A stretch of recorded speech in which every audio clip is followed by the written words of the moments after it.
Ah, se fosse meu filho. Essa é uma clássica frase que já foi pronunciada ou pensada por você em algum instante da vida, mas que certamente deixou seu vocabulário assim que sua cria veio ao mundo para mostrar que o buraco é muito mais embaixo do que você imaginava.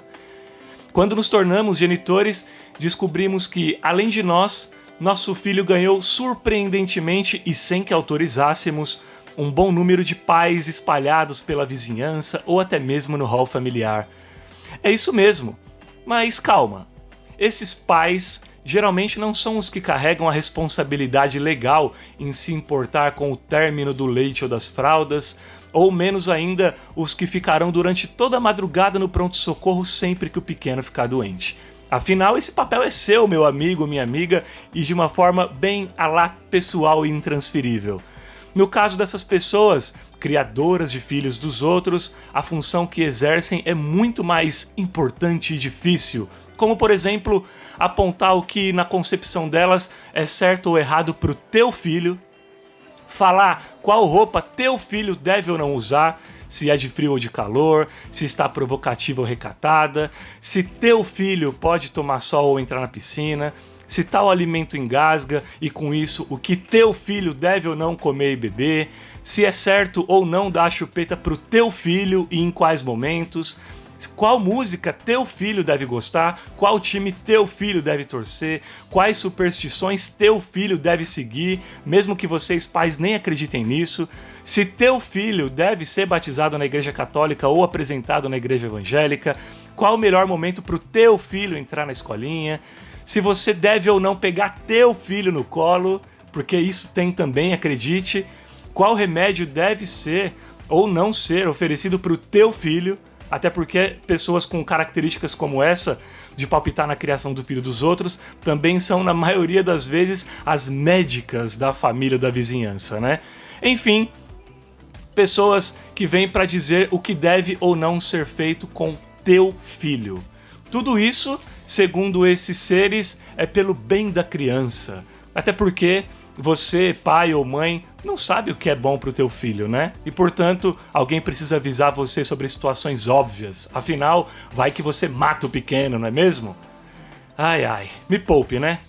Você aí, criador de filho dos outros, intrometido, intrometida, não vem instigar meu filho com preconceitos ou características estruturais bizarras, mesmo que inconscientemente, características ou preconceitos do tipo: não pode brincar de boneca porque é coisa de menina, não pode brincar de carrinho porque é coisa de menino, não pode dançar funk porque é coisa de vagabunda, não pode ir a shows de rock porque é coisa do diabo, ou não pode ouvir rap porque é coisa de maloqueiro.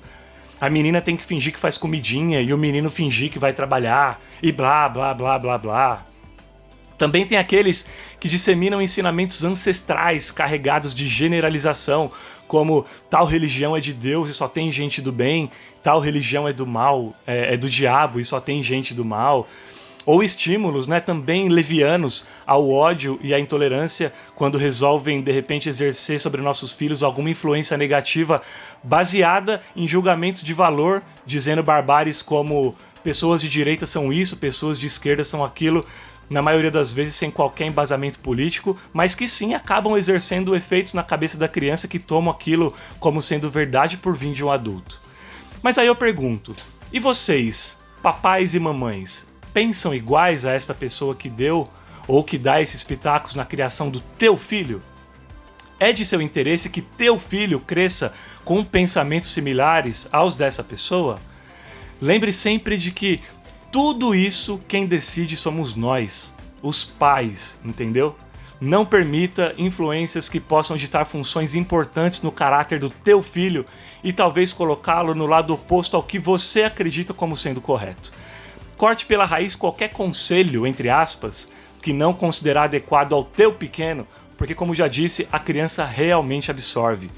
E olha, não se preocupa se fizer inimizades, até porque as pessoas que se intrometem na criação do filho dos outros não estão nem um pouco preocupadas com isso, viu? Até porque se elas estivessem, respeitariam sua condição de responsável legal da situação e recolheriam-se à própria insignificância. Seu filho, a criação e o futuro dele devem ser mais importantes do que tudo para você, uma vez que no futuro Toda a colheita da educação que tiver agora no presente cairá sobre o teu colo. Se forem frutos bacanas, muita gente vai se vangloriar como tendo coparticipação. Porém, se for coisa ruim, a chance em você se ver sozinho e apontado como grande responsável será muito, muito grande. Em suma, faça a poda e regue sua mudinha conforme vocês, pais e mães, entendem como adequado e depois terão prazer em se responsabilizar pelos frutos que serão colhidos. Já a voz Missê, que é do time de criadores de filhos dos outros, me deixa lhe contar um segredo. Agir dessa forma é mais do que inconveniente, entendeu? Pois é, acredite. Por mais que algumas posturas não sejam intencionais, intromissões, como as que citei agora há pouco, passam do aspecto ajuda para o aspecto desrespeito muito rapidamente. É uma linha muito tênue que pode custar sua amizade com os pais da criança por transmitir a impressão de que aquele pequeno ser não tem ninguém por ele e que seus pais não são capazes. E na boa, nada tira mais um pai ou uma mãe de verdade do sério do que ter a sensação de que fulano ou ciclano está colocando em xeque sua capacidade de conduzir o melhor para o seu filho ou para sua filha. 3 exemplos de frases típicas na linguagem dos criadores de filhos dos outros são: 1. Esses pais são moles demais. 2. Nossa, fulana tá criando um monstro, eu já avisei e depois quero só ver. E 3. Olha só as roupas que fulana deixa a filha dela usar, depois pega uma barriga e não sabe por quê. Olha, amigão, legal, né? Ótimos conselhos, obrigado. Mas quando falta comida na mesa do meu filho, você reabastece nossa despensa? Você acompanha a realidade dentro da minha casa para julgar se é o momento de emitir alguma opinião? Outros 2 exemplos de argumentação que pessoas assim geralmente utilizam para justificar a inconveniência também são tradicionais. O primeiro: minha mãe me ensinou assim e deu certo. O segundo: em minha época.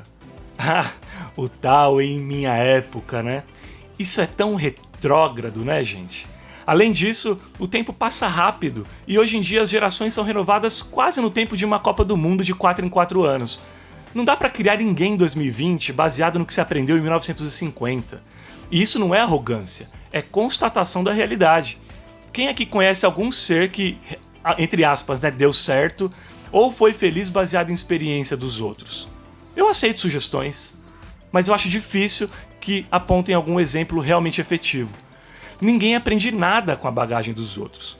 O que talvez possa ser o mais assertivo é traçar uma orientação para que uma possível queda seja menos dolorosa e o levantar seja mais ágil. Apenas isso. E mesmo assim, convenhamos que a queda se faz necessária para o amadurecimento de qualquer ser humano, inclusive do nosso filho. Então, a gente não deve ensinar os filhos a não caírem, mas sim ensiná-los a sempre baterem a poeira, levantar e seguirem firmes na luta. Apesar de tudo isso, o mais espantoso é que esses criadores de filhos dos outros, que são loucos pelas nossas crias, também têm filhos, né? Olha que interessante. Mas aí você olha as atitudes dos filhos dessas pessoas e percebe que a criação condiz totalmente contrária ao que eles pregam pro teu filho. Olha só. Horas, mas se é tão fácil criar um filho e se você tem todos os ingredientes de felicidade ou as melhores experiências a serem compartilhadas, o que acontece dentro da sua própria casa? Ah, já sei, a resposta é muito simples. É muito mais fácil criar os filhos dos outros, não é mesmo?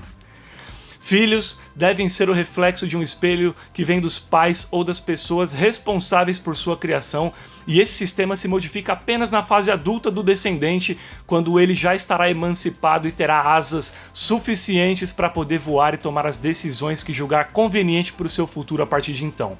Do contrário, quando bebê, quando criança, a personalidade, as características, os valores, os erros e os acertos devem sim estar exclusivamente sob olhares dos pais ou responsáveis legais, que não devem, em nenhuma hipótese, terceirizar essa responsabilidade ou permitir que terceiros tomem para si a criação do filho.